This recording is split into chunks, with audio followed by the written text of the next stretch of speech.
আজকে সাধারণ হাত নিয়ে আলোচনা করব। এই জাতীয় হাত প্রাচীনকালের লোক বা অসভ্য আমলের মানুষের মধ্যে বেশি দেখা যেত। বর্তমানেও পৃথিবীর বুকে যেসব জাতি পুরোপুরি সভ্য হয়ে উঠতে পারেনি, অর্থাৎ যাদের মধ্যে প্রাচীন বর্বরতার ভাব বর্তমান, তাদের মধ্যে দেখা যায়। তাদের বুদ্ধি বিবেচনা খুব প্রখর হয় না। এরা চাকরি করলেও শ্রমের কাজ করে থাকে। তাছাড়া ওই ধরনের শ্রমের কাজই ওরা করে থাকে। কোল ভিল ধরনের জাতি, পার্বত্য অঞ্চলের জাতি, এমন ভাব দেখা যায়।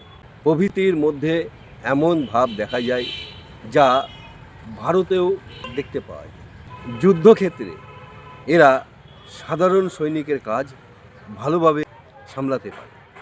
গান বাজনা শুনতে, যাত্রা থিয়েটার দেখতে খুব ভালোবাসে। নিজেরা না পারলেও অন্যের শিল্পচিত গুণ তাদের প্রিয় হয়। হাতের আকার যত ছোট এবং মোটা হবে, এরা তত বেশি কায়িক শ্রম করে জীবিকা অর্জনের পথে এগিয়ে যায়। লেখাপড়া প্রভৃতির দিকে এদের আগ্রহ কম থাকে। অল্প শিখলেও ততটা শিক্ষার দিকে যেতে চায় না।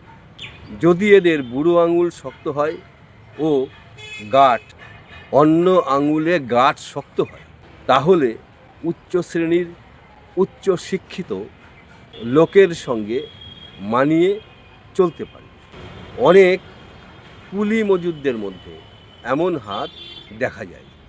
তাদের হাতের বা করতলের চামড়া মোটা হয় এবং হাতে রেখা অনেক কম থাকে।